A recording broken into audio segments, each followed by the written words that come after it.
Today is me again talking about fundamental human rights. Today we want to look at one of the heroes at independence of our dear nation Nigeria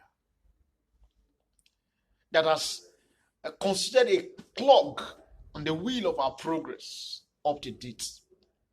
You see, when our independence was in view in 1960, history had it that because of the agitation of minority, a commission of inquiry was set up. And one of the recommendations of that commission was that human rights provision be included in our constitution. Because of the agitation of minority, it was recommended that human rights provision be included in our independent constitution. Now, the challenge with it is this. The human rights provision was not seen as what was needed by the entire nation, what the majority tribe needed. Rather, it was seen as what the minority needed for their protection. And so, maybe for that reason, there was no conscious plan to further the knowledge of the fundamental human rights. However, it was included in the constitution. But shortly after independence, lack of knowledge of those provisions plagued us. Now, what was the plan? Or what was the importance of the fundamental human rights? You see, Nigeria is a conglomerate of many tribes. You cannot bring Yoruba and Hausa together and say, we are one. Close your eye and we are now in one country and then we are one. Or Igbo and Yoruba, we are one because we are in one country. No! People don't become one because they stay together. They don't speak the same language. They don't eat the same kind of food. They don't dress the same way. The difference is clear.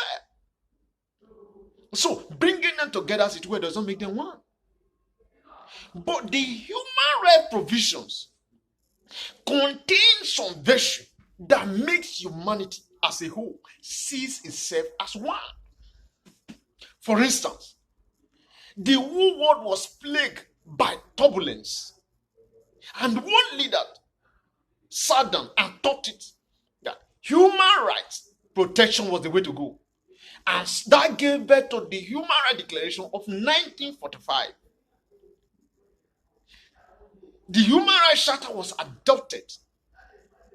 And member nations were mandated to include it in their constitution. And United Nations demand from members the compliance to this right. In other words, the provision of human rights is needed for global peace.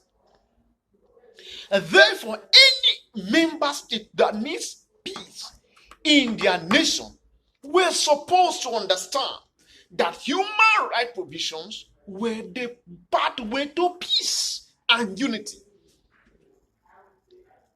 And so, conscious effort was supposed to be made to educate the young Nigerian nation then on the provisions of this right, because it is a way to building a peaceful and a united nation.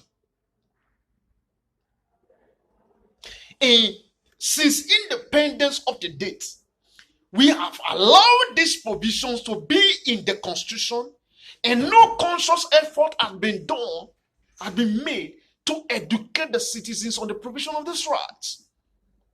And that is why we are calling on the governments, civil societies, that look, there is need to take another approach. Let's consciously educate our citizens on the provisions of this right. For God's sake, we are different in many regards. But humanity has a common ground. That the human rights provisions enlisted, let us lend voice to them. Let Let us consciously educate our citizens.